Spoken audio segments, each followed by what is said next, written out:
एक बार मेरे मित्र ने मुझसे पूछा कि अगर मैंने तुम्हारा विश्वास तोड़ दिया तो तुम क्या करोगे। मैंने भी हंसकर कहा, विश्वास करना मेरा कर्तव्य था, उसे सही साबित करना तेरा काम। मित्रों, विश्वास के बारे में हम आज दिन तक बात करते आए हैं। इस कड़ी में मैं भी विश्वास के प्रति ही आपको ये कविताएं देती आ रही हूँ और इस कड़ी में आपका आज फिर कवि और उसकी कृति के कार्यक्रम में आपका स्वागत करती हूँ। हम बात कर रहे थे चिराग किताब में से ली गई कविताओं के बारे में। पिछली कुछ कविताएं हमने विश्वास के भरोसे ही और उसके इतिहास के बारे में जानने की कोशिश की। आज की हमारी कविता है श्रमिक। श्रमिक के बारे में मैं ज़्यादा तो नहीं जानती, हो सकता है शायद आप जानते हो। इसके बारे में हमें सिर्फ एक कवि ही बता सकता है कि उन्होंने क्या सोचकर ये कविता लिखी और इसके बारे में वो क्या व्याख्या करना चाहते हैं।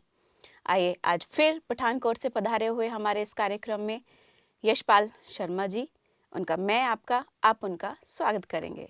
यशपाल शर्मा जी, आपका बहुत बहुत स्वागत है हमारे इस कार्यक्रम में। धन्यवाद। मैंने अभी एक विश्वास के प्रति एक थोड़ी सी शेर व शायरी की। जी जहाँ तक शेर व शायरी के बारे में कवि जानता है जी और उसमें विश्वास की एक बात आती है, विश्वास के बारे में आप क्या कहना चाहेंगे? विश्वास से कोई शब्द है, जी वो कड़ी है, वो तार है, वो आधार है जिसके ऊपर दुनिया खड़ी है। जी गृहस्थी का जीवन देखिए, व्यापार का देखिए, जी संसार का देखिए, नेताओं का देखिए, अभिनेताओं का देखिए, हम्म ये सब विश्वास के ऊपर खड़े हैं। जी जिस दिन और एक तो और बात कि अभी तक विश्वास ईश्वर का मनुष्य के ऊपर कहीं ना कहीं अभी टिका हुआ है। पिछले एपिसोड में आपने मुझे विश्वास के बारे में कहा जी कि अभी प्रलय कब आने वाली है, जितना कि दुनिया के ऊपर आतंक है, अनाचार है, पाप है, तो उसका यही एक उत्तर है कि अभी तक ईश्वर का मनुष्य के प्रति अभी विश्वास है। जिस दिन ईश्वर का मनुष्य के ऊपर विश्वास खो जाएगा, वो अपना अंतिम फैसला सुनाएगा प्रलय के रूप में। नेता को चुनते हैं दुनिया संसार लोकतंत्र में कि जो नेता हमारे जीवन को सुखद सुगम सरल बनाएगा, जी जी ऐसी नीतियाँ देगा कि जो देश को आगे ले जाएंगी, जिससे हमारी सीमाएं सुदृढ़ होंगी और जो जन जन का जीवन है वो सुखी होगा, उनको न्याय मिलेगा, उनको काम मिलेगा जी और हर व्यक्ति, हर गृहस्थी जो जीव है वो आनंद के साथ जिएगा। ये एक बहुत अच्छा, विश्वास है। बहुत अच्छा। गृहस्थ की बात करते हैं तो जैसे मियाँ बीवी की शादी आपस में होती है पति पत्नी के रूप में, तो वो विश्वास के ऊपर टिका होता है वो रिश्ता। जी जब तक वो रिश्ता, जब जिन घरों में जितना रिश्ता वो विश्वास का अटल होता है, उनकी गृहस्थी बहुत अच्छे ढंग से चलती है, बहुत प्यारा जीवन गुजरता है, माधुर्य से, प्यार से, सहयोग से, अपनत्व से। तो जिस दिन जहाँ भी जिस घर में विश्वास की कमी हो जाती है, पत्नी का पति के प्रति और पति का पत्नी प्रति, जी जी वहाँ पे जीवन क्लेश से भर जाता है और उसकी नौबत तलाक तक आ जाती है। और ये जो विश्वास है, मनुष्य पत्थर के ऊपर विश्वास करता है तो वहाँ से वो अपनी शांति खोजता है, ईश्वर खोजता है कि मुझे यहाँ से ईश्वर मिलेगा। धन्य भक्ति की बात करते हैं तो उसे यद्यपि पंडित ने उसे मूर्ख बनाया और पत्थर के रूप में वो बोला बाला था, उसने सोचा यही ईश्वर होगा, तो वहीं से उसने ईश्वर को प्रकट कर दिया। बात थी विश्वास की। विश्वास की। तो इसी तरह व्यापार है, व्यापार में व्यापारी एक दूसरे से बात करते हैं। जी जी वो सैकड़ों या हजारों मील बैठे हुए मोबाइल पे या फ़ोन पे बात करते हैं, सौदाबाजी करते हैं कि मैं इस भाव से ये चीज़ खरीदूँगा।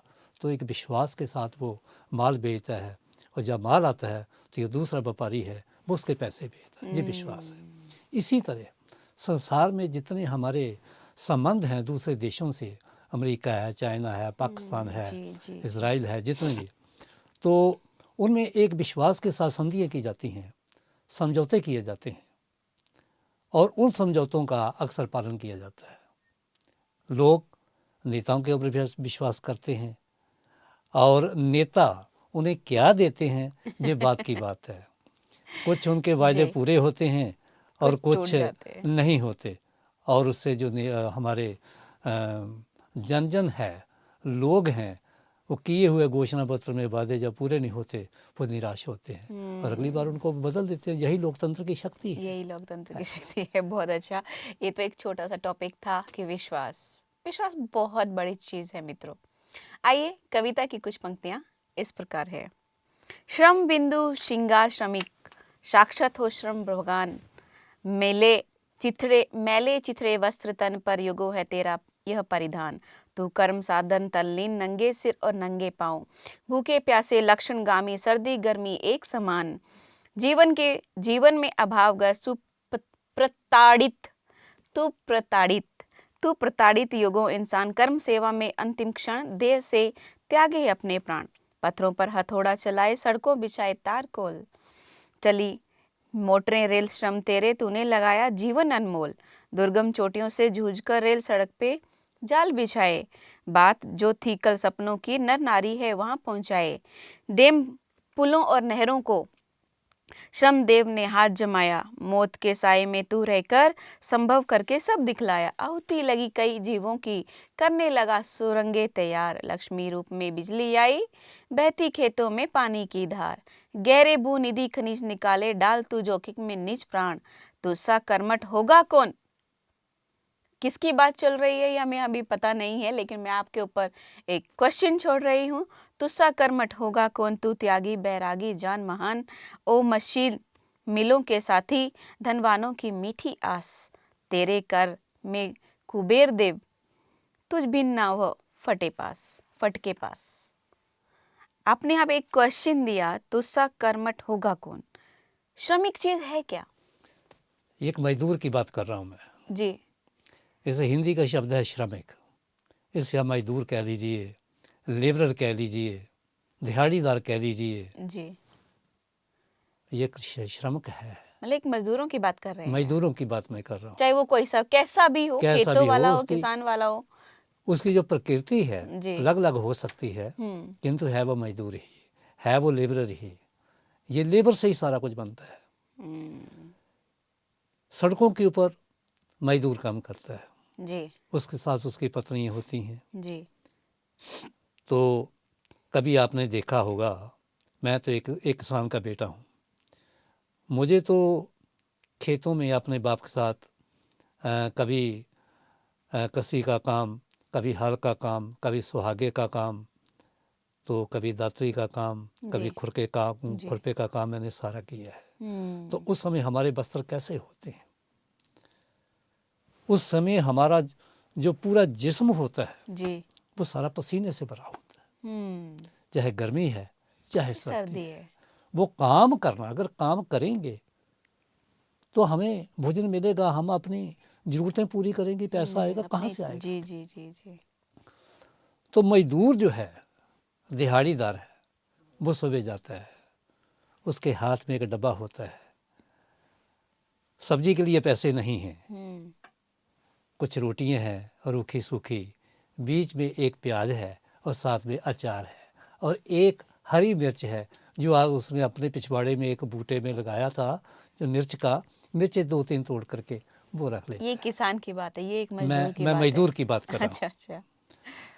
तो जो ठेकेदार है जी, उसने ठेका लिया है, वो कहता है कि ये इतना रोड हर रोज बनना ही बनना है, आप विश्राम करना चाहते हो या नहीं कर चाहते हो, ये मेरे ऊपर डिपेंड नहीं है, मैं पैसे दिहाड़ी के तब दूंगा, इतना काम करोगे तो वो क्या करता है, वो अपने पेट की खातर, अपने बच्चों की खातर, परिवार की खातर, अपनी गृहस्थ को चलाने की खातर वो बेचारा ना दिन देखता है ना रात देखता है, न गर्मी देखता है न सर्दी देखता है, उसके वस्त्र कैसे होते हैं, मैले कुचाले होते हैं, आधे फट चुके होते हैं। वहाँ पे पेंट कोट के साथ बेचारा ना उसे पेंट कोट मिलती है और ना पेंट कोट में काम हो सकता है। पहले के ज़माने में पेंट कोट मैंने बहुत कम देखे हैं। एक ज़्यादातर या तो कुर्ता पजामा या सीधा सादा एक हमारा तहमद होता था, हाँ वही। एक चादर होती थी और एक उसका अंगोछा होता था जो सिर के ऊपर बांधता था। जी जी जी। तो श्रम बिंदु श्रृंगार, जो पसीना है वही उसका श्रृंगार, वही उसका मेकअप है। और वस्त्र कैसे हैं, चिथड़े हैं उसके, कितना फट चुके हैं जो उसे ज्ञान नहीं है, ना उसकी तरफ ध्यान रखेगा तो काम कैसे करेगा। रोज नई नई कमीज, नया पजामा, नया तहमद कहाँ से लाएगा, नया अंगोछा कहाँ से लाएगा। और रोज रोज साबुन से धोने के लिए उसे साबुन है कहाँ उसके हाँ, पास। पहले के ज़माने में जहाँ तक हमने देखा कि घर के पीछे एक पेड़ होता था, हाँ। उसमें वो छोटी छोटी सी एक कुछ कहते हैं उसका साबुन बनता था। हाँ, तो उसी से रीठा, हाँ रीठा हाँ। उसी से ही हम स्नान करते थे, उसी से ही वो महिलाएं अपने जो बाल होते थे उनको धोते। पहले के ज़माने में ये सब नहीं होता था। आप जब पूछेंगी मुझे कि आपने साबुन जो होता है हमारा नहाने वाला साबुन जी जो कब शुरू किया, मैंने देखा जी मैं 7वीं में पढ़ता था, जी तो मुझे इतना सा साबुन, उसे हम खुशबू वाला साबुन बोलते थे, तो पंजाबी में मुश्क वाला साबुन बोलते, उसे पता नहीं पर खुशबू कही जाती है। जी जी जरूर। यार मुश्क वाला साबुन मेरे को लाई लै, डोगरी इलाका है हमारा, डोगरी बोलते थे जी हम, जी जी। हैं? तो हम बड़े शौक से नहाते थे। और आजकल डिटर्जेंट पाउडर हैं और इजी आ गया है गर्म कपड़े धोने के लिए। मुझे याद है कि एक हफ्ते या 10 दिन के बाद लेडीज़ क्या करती थी, एक बहुत बड़ा पतीला पानी का गर्म किया जाता था जी उसके बीच में सोडा होता था कपड़े धोने वाला, उसे डाल दिया जाता था, जी कपड़े बीच में डाल दिए जाते थे। हमारी बहन भाभी जमाता श्री और 5-7 लेडीज़ इकट्ठी होकर के दरिया के ऊपर चले जाते थे, वहाँ धो धा करके वहीं पर ही सुखाने डाल देते, तो सुखाने घर पे डाल भी नहीं देती लाते थी। थे। जी ऐसा होता था। जी जी सिंपल जीवन था। धीरे धीरे धीरे धीरे धीरे देखो वो उसके कितनी वो थापी चलाती थी, वो कितनी थापी चलाती थी, जी कैसा जीवन था, जी सरल सीधा। जी जी और जी हमारे वस्त्र कैसे होते थे, उस समय कपास बहुत थी, हमारी माताएं चरखा चलाती थी, और गर्म कपड़े कहाँ थे, बेडें होती थी, उससे बेडों की ऊन उतार करके तो माता श्री काटती थी, काटने के बाद जो लाहे को दिया जाता था उसकी लोई बनती थी, उसके स्वेटर बनते थे। वो स्वेटर कैसे थे, जब पहनते थे वो शरीर को काटते थे, वो नरमाई तो थी ही नहीं उसमें जी हैं। तो हमारे जो वस्त्र थे वो सूती कपड़े पे बनते थे। माता श्री हमारी चरखे पे वो सारा सूत काटती, तो उसके बाद वो जो लाहे को दिया जाता उसकी चादरें बनती, हमारे कुर्ते पजामे और खेस बनते थे उस समय। आज सूती कपड़े के लिए हम कहते हैं भाई प्योर सूख देना, बड़ी दुकान पे जाते हैं, पैसे जितनी मर्जी तो मीटर का लगा ले, किंतु होना सूती चाहिए, जबकि पूरा सूती होता नहीं है। जी सूती वही था जो माँ के हाथ बनता था, किसान की जो पत्नी या उसकी बेटी या उसकी बहू काटती थी अपने खेतों की कपास। जी तो ये था उस समय जीवन। और किसान का जीवन क्या था, किसान बेचारा सुबह रूखी सूखी खा करके निकलता था फसल को बोने के लिए, फसल को काटने के लिए, पशुओं के चारे के लिए, सुहागा देने के लिए, हल चलाने के लिए। और जब गाह होता था, उस समय गाह शब्द है, उस समय जिस समय की मैं बात करता हूँ जी उस समय थ्रेशिंग कैसे होती थी, उसे हमारी भाषा में उधर फला बोलते थे। जी लकड़ी का चौखटा होता था, जी उसके ऊपर हम कपास जो काटी होती थी उसे बिछा करके उसके ऊपर फिर हम जो कनक को झाड़ करके उसके सट्टे, तो उसके ऊपर जो कनक का नाड़ होता था वो बिछा करके वो आगे पशुओं को लगाया जा, दो को बीच में लंबी सी एक बांस होता था, उसके साथ वो सारा वो ऐसे घाई करते थे। जी पनाई होती थी, लेडीज आती जी पनाई करती थी। जी जी तो उस समय जितनी धूप ज़्यादा होती थी, लू ज़्यादा होती थी, उतने हम फेरे ज़्यादा लगाते थे। यहाँ पर आपने प्रश्न किया, हाँ। एक क्वेश्चन मार्क दिया, हाँ। तुस्सा कर्मठ होगा कौन? मजदूर। इस जैसा कोई भी मेहनती नहीं हो सकता। जी। आप मुझे बता दीजिए कि मजदूर से ज़्यादा कौन मेहनती है? उसे मिलता क्या है? ठेकेदार की मर्जी है कि पैसे वो रोज दे, हफ्ते बाद दे, महीने बाद दे, हाँ। या ना दे। एक मजदूर क्या कर सकता है? कहाँ उसके ऊपर दावा करेगा? किसके पास जाएगा वो? ऊपर तक थानेदार, जेब, वो नेतागण, सरकारी कर्मचारी जितने भी हैं, सारे उसने अपने पैसे से गंठे हुए हैं। शाम को उन्हीं के साथ वो प्याली खड़काता है वो शराब की, तो कौन उसकी पुकार सुनने वाला है? कई बार हमने ऐसा देखा कि मजदूरों ने काम किया और उनको पैसे नहीं मिले। 7 दिन पत्थर ढोए, ईंटें ढोई, किंतु पैसे नहीं मिले। या पैसे मांगा दे देंगे, हमको तो मर क्या चले हैं, सरकार उनकी मदद नहीं कर सकती? हम मर चले हैं, कभी बात सरकार चले हैं तुम्हारे पैसों तो के लिए। सरकार तो मदद कर सकती है ना, उसमें देखिए, सरकार नहीं आएगी क्या? क्योंकि वो सरकार के प्रति, सरकार के साथ, सरकार के कहने पे वो मजदूरी कर रहा है। आपने नहीं, यहाँ पे सड़कों का नाम लिया, पुलों सरकार का। के कहने पे नहीं होता है, सारे काम सरकारी नहीं होते हैं। आजकल ठेकेदारी पे काम है, तो ठेकेदार काम जी, लेता है। जी। तो ठेकेदार जो है वो सरकार के अधीन थोड़ा है। उसने टेंडर भरा है, मैं ये इतनी रोड इस ढंग से मैं बना दूंगा, इतने ये मेरा रेट जी, होगा, जी। तो उस रेट से मिलता है। सरकार के तो बीच बात ही नहीं है कोई भी इसमें। नहीं, आपने मजदूरों के लिए बोला कि हाँ। वो अगर 1 महीना नहीं दिया, 1 हफ्ता नहीं दिया, दिया ही नहीं, हाँ, उनकी जो एक सारे दिन की जो एक आप कह रहे हैं दिहाड़ी जो थी, हाँ, जो मजदूरों का जो काम था उसका पैसा नहीं दिया, हाँ। तो वो क्या करेंगे फिर? करना क्या है?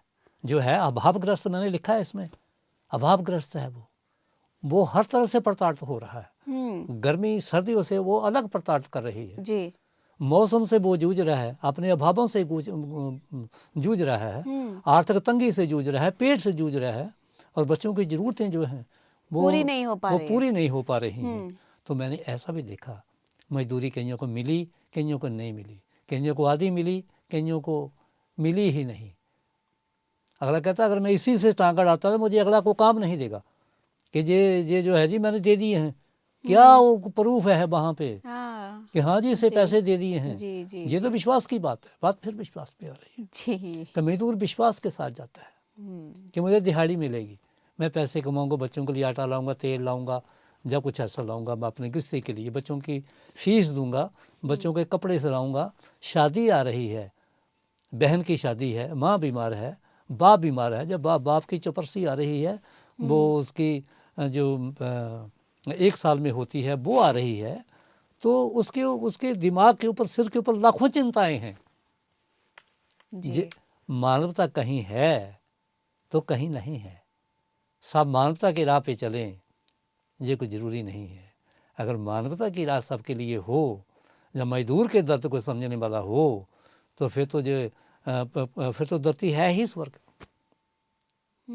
ये सब जगह ये विश्वास नहीं चलता, बहुत जगह अविश्वास चलता है, भरोसे को तोड़ा जाता है। जहाँ शहरों की बात की जाए, हाँ, शहरों में तो देखा जाए तो लोग अपने हक के लिए लड़ाई करने लग जाते हैं, करते हैं, ऐसा अक्सर देखा हुआ है। या कोई भी ऐसी कंपनी के ऊपर वो हमला कर देते, लेकिन गांव में ऐसा नहीं हो पाता है। देखिए एक चीज़ और है, जिस समय मैंने ये सब लिखा जी, उस समय कंपनियां बहुत कम थी और ठेकेदार भी कम थे। जी। तो जो मजदूर है उसे बेचारा भी कहा जाता है, बेचारा मजदूर। मजदूर मंडी जाते हैं, जिसे काम है, जिसमें काम करवाना है कोई अपने घर का, वो जाके देखेगा कौन मोटा ताजा है, इसे मैं लेकर करूँगा, ये काम ज़्यादा करेगा। जी। शहरों में उस समय की बात और है, 80% जो जनता है वो भात में रहने वाली है, उसमें खेत मजदूर हैं, उसमें दिहाड़ीदार मजदूर हैं, और मजदूरों में किसान भी शामिल है। जी। अपने खेत का काम निपटा, थोड़ा सा काम है वो निपटाया, फिर मजदूरी करने चल पड़े। कटाई का काम है, धान का काम है, और इसका गन्ने का काम है, और कनक का काम है, इसकी कटाई है, वो अपना छोड़ करके फिर दूसरों की कटाई करते हैं, दूसरा काम देखते हैं।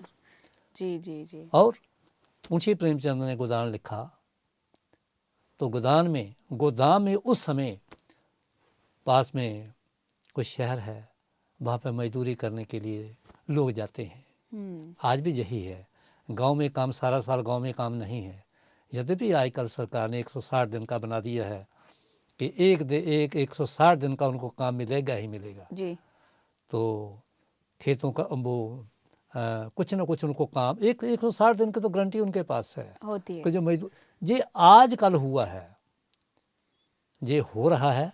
सरकारें गरीबों के लिए, किसानों के लिए, खेत मजदूरों के लिए आजकल चिंतित हैं, आजकल उनके लिए काम भी कर रही हैं। और वही सरकारें, प्रांतीय सरकारें आजकल चुनी जा रही हैं जो मजदूर के हक की बात करती हैं, जी। जो मजदूर के हक को सुरक्षित करती हैं। चाहे आजकल किसानों के लिए बीमा कंपनी, बीमे की स्कीम जो है वो सरकार ने चलाई है, ये एक अच्छी बात है। फसलों की चलाई जा रही है, ये अच्छी बात है, फसलों का बीमा होना चाहिए।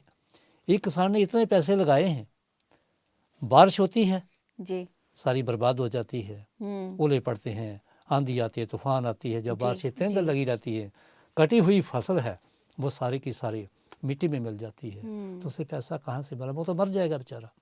जो पिछले लगाए वो गए, आगे आया नहीं, कहाँ से आएगा, कहाँ से। अक्सर ये देखा गया अभी पिछले कुछ दिनों में, मैंने पिछले कुछ कड़ियों में भी आपसे यही बात की कि अभी भी जो पीछे जो कुछ समय गया, किसानों ने आत्महत्या की, परिवार ने भी आत्महत्या की। जो फसल उगती थी, जैसे बारिश हुई या ज्यादा धूप हो गई या कुछ ऐसी मौसम की वजह से फसल बर्बाद हो जाती है, उस समय सरकार क्या मदद करती है? क्योंकि कई किसानों ने अपने आप को आत्महत्या की, परिवार, बच्चे के बच्चे, पूरा का पूरा परिवार बर्बाद हो जाता था, वहां पे सरकार क्या मदद करती है?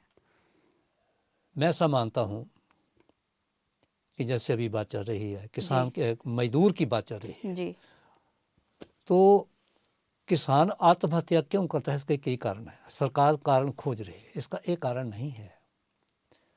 उसकी फसल बर्बाद होती है, वर्तमान गया, भविष्य भी गया। जो भविष्य की नींव जो है वो वर्तमान के ऊपर है। अगर हमारा भविष्य अच्छा है, अगर आज 4 पैसे हम बना करके जोड़ करके रख रखे हैं, किसके लिए? भविष्य के लिए, कि कल को समय कैसा आ सकता है। उसके साथ साथ आजकल बच्चों का बहुत ज़्यादा चलना है कि विदेश में जाना है जी। एक किसान लोन लेता है, कर्ज लेता है वो बैंक से जी, और बच्चे को बाहर भेजता है जी, बेटी को बाहर भेजता है जी। बाहर जाकर के बेटा उसको पैसे नहीं भेजता, फसलें हो नहीं रहेंगी, वो कहाँ जाएगा? बैंक वाले कह रहे हैं पैसे चुकाओ, इतना ब्याज हो गया है, मन जला रहा है, उसे नोट्स भेजे जा रहे हैं जी, जी, क्या जी। करेगा वो? एक अपना ही अगर उसे धोखा दे जाता है, एक फसल धोखा दे गई, एक मौसम ने धोखा किया, एक मौसम ने छल किया कि वो उसी समय बरसी, उसी समय उसने सारा कुछ जो अपना जो ताम जाम था उसके ऊपर चलाया, ओले के रूप में, बारिश के रूप में, तूफान के रूप में। तो और एक विदेश गया बच्चा, जब विदेश की बेटी जब मुंह फेर लेती है तो किसान कहाँ जाएगा, कर्ज कहाँ से देगा? ये एक नहीं, इसके अनेक कारण हो सकते हैं। वो क्यों हत्या करते हैं? किसान तो वैसे ही बेचारा, उसकी जो नब्ज है, उसकी जो प्राण है, वो तो है ही ऊपर वाले के हाथ में है। जहाँ तक अभी भी पिछड़े कुछ ऐसे इलाके हैं, पिछड़े कुछ ऐसे गांव है, कई गांव में जाकर हमने ऐसे बात की, देखा, उनसे ये सुनने को आया है कि सरकार हमारी मदद भले ही करती है, हम तक, हमारे एक शहर तक हमारे लिए सामान पहुंचता है, कोई भी किसान के प्रति जो भी सामान होता होगा वो उनको पता है, लेकिन फिर भी उन्होंने कहा कि हमारे शहरों तक वो सामान पहुंचता है, लेकिन हमारे गांव तक वो सामान नहीं पहुंच पाता है, हमारे घर तक वो सामान नहीं पहुंचता है। एक फसल को उगाने के लिए, जैसे फसल को उगाने के लिए खास क्या चाहिए, बीज, खाद या फिर कुछ और चीजें जो ऐसी होती है जो पहुंचनी चाहिए, वो हमारे तक नहीं पहुंचती है। इसका क्या कारण है? इसका कारण है घपलेबाजी, नेता लोग जी, उनके एजेंट जी, कि जो बीच का सारा माल जो उनके हक के लिए है वो सारा खा गए वो जी। मोदी सरकार ने एक काम किया है जी। मैं किसी सरकार की तरफदारी नहीं करता जी। एक साहित्यकार के नाते हम्म, तो मैं भी रोज अखबार पढ़ता हूँ, जी मैं भी खबरें देखता हूँ। जी मोदी सरकार ने एक जो काम किया है बहुत अच्छा किया है वो कि वो क्या? हर किसान को, हम्म, पहले था कि जिसका 5 एकड़ से कम है जी उसे 2000 3 महीने के बाद भेजा जाता था, हम्म, तो 4 दूनी 8 हो गया, 8000 उसे चला गया। अब उसने कहा, लोगों ने विरोध किया कि जी किसान तो वो भी है, उसकी फसलें ज़्यादा ख़राब हो सकती हैं जो ज़्यादा इसकी फसल है, जी ज़्यादा ज़मीन है। तो मोदी सरकार ने ये ऐलान कर दिया कि जो भी किसान है सबको 2000 रुपया 3 महीने के बाद उसके खाते में जाएगा। जी अब आधार कार्ड हो गया है, सबके आधार कार्ड हैं, हम्म, उनके खाते जुड़े हुए हों हम्म, अपने बैंकों से, अब सीधा पैसा वहाँ तक जाता है। अब कोई लाइन नहीं मार सकता, कोई कैंची नहीं मार सकता। ये सबसे बड़ा इस सरकार ने किया है, जो पहले होना चाहिए था वो नहीं हुआ, अब हुआ है। हम्म, जिस छोटे किसान को 8000 मिलता है तो उसमें से वो अपना को वो बीज भी खरीदेगा, खाद भी खरीदेगा। अगर जब घाटा होगा तो कुछ ना कुछ होगा, थोड़ा जी होगा। जी जी और फसलों के बीमे की स्कीम चली है, हम्म, वो भी अच्छी है हम्म, कि इतने हजार एक एकड़ की है, फसल बर्बाद होती है कम से कम, ज़्यादा नहीं तो उतने तो मिल ही जाएंगे बीमे के। ये एक अच्छी पॉलिसी है, पर किसानों के लिए भी ऐसी पॉलिसी सरकार करने जा रही है। वो जो 60 साल का जो किसान होगा उसे पेंशन देंगे, जब बूढ़ा हो जाता वो हाल कहाँ चलाएगा। सो ऐसी पॉलिसियाँ सरकारें लेके आ रही हैं, ये एक बहुत अच्छी बात है। ख्याल है कि मजदूर का जीवन, किसान का जीवन भी सुधरेगा, ये अच्छी बात है, सरकारें सोचने लगी हैं। एक बात और, वैसे देखा जाए तो मंत्री संतरी जो सारे हैं सब के जी सब वैसे ही मजदूरी करते हैं, किसी न किसी रूप में मजदूर हैं वो, यहाँ पर उनका आप भी काम है। जी हाँ यहाँ पर आपने 3 क्वेश्चन मेरे दिमाग में डाले हैं, जी हाँ, लेकिन वो मैं करूँगी अगली कड़ी में। ठीक है। आपने कहा कि सरकार मजदूरों के लिए बहुत कुछ कर रही है, हाँ किसानों के लिए बहुत कुछ कर रही है। जी हाँ, इसमें 3 प्रश्न आते हैं। हाँ अगली कड़ी में ये 3 प्रश्न साथ में आपकी श्रमिका फिर से हम लेंगे। तब तक के लिए दीजिए इजाज़त। नमस्कार। धन्यवाद। मित्रों, आपके दिमाग में भी शायद अभी लास्ट की कुछ कड़ी में, कुछ पंक्तियों में आपके दिमाग में कुछ प्रश्न आए होंगे। मेरे में आए हैं, अगली कड़ी में वही प्रश्न मैं इस श्रमिका में लेकर आऊँगी। तब तक के लिए दीजिए इस कविता को इजाज़त। नमस्कार। ओम शांति। नमस्कार, ओम शांति।